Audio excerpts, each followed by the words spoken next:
Halo semua, perkenalkan nama saya Karen Angelika Lao dari Fakultas Hukum Universitas Negeri Semarang Angkatan 2021 dengan NIM 8111421326. Di sini saya akan menjelaskan analisis kasus tentang konflik Laut Cina Selatan. Kira-kira bakalan bahas apa sih? Yuk, cek video selanjutnya. Konflik Laut Cina Selatan. Nah, teman-teman tahu nggak sih apa itu konflik Laut Cina Selatan dan apa sih latar belakangnya? Laut Cina Selatan merupakan kawasan yang meliputi perairan dan daratan dari gugusan kepulauan dua pulau besar, yakni Spratly dan Paracels, serta bantaran dari beberapa sungai yang terbentang luas dari Singapura hingga ke Selat Taiwan.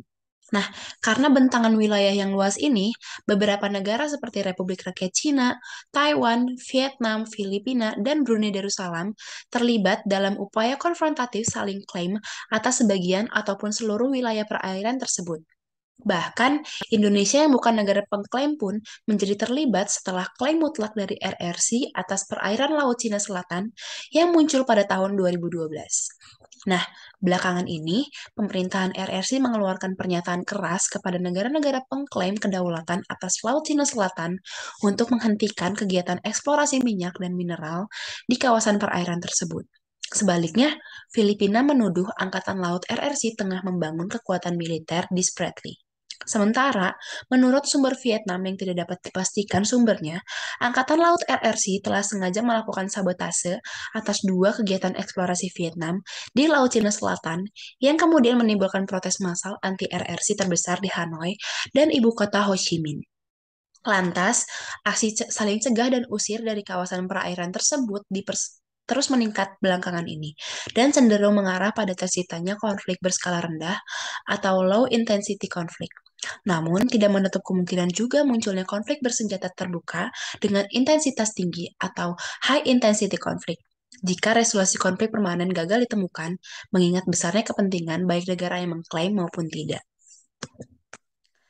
Nah, dari kasus tersebut, ada tiga hal yang membuat Laut Cina Selatan merupakan wilayah yang rawan konflik besar. Yang pertama, Laut Cina Selatan adalah sebuah kawasan perairan dengan potensi sumber daya alam yang kaya dan banyak, terutama minyak dan sumber energi lainnya, dengan beberapa gugusan pulau yang tersebar di sekitarnya.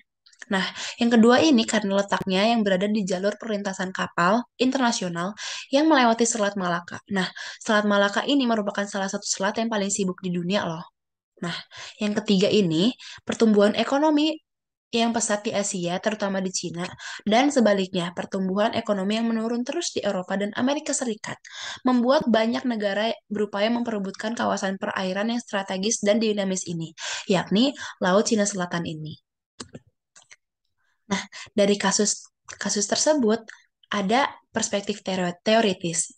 Dari perspektif teoretik ini ada dua. Yang pertama dari liberal.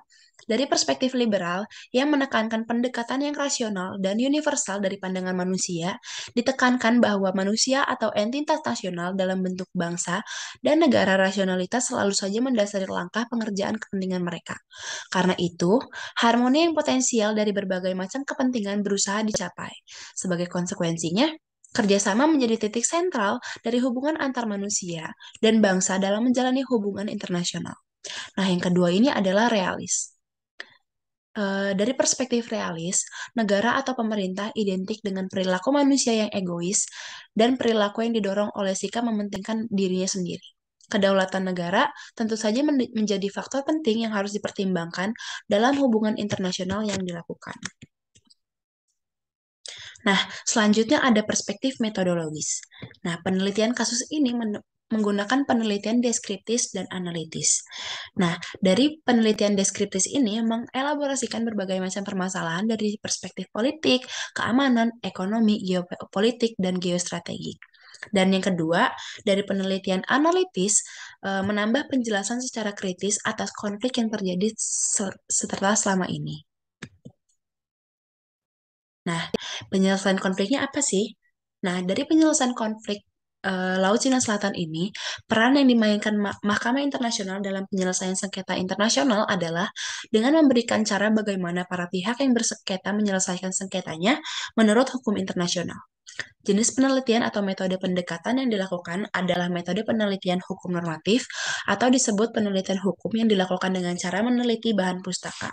Nah, penyelesaian sengketa Laut Cina Selatan dalam putusan Mahkamah Arbitrase Internasional tahun 2016, Mahkamah Arbitrase PBB menyatakan Cina tidak memiliki dasar hukum untuk mengklaim wilayah perairan di Laut Cina Selatan.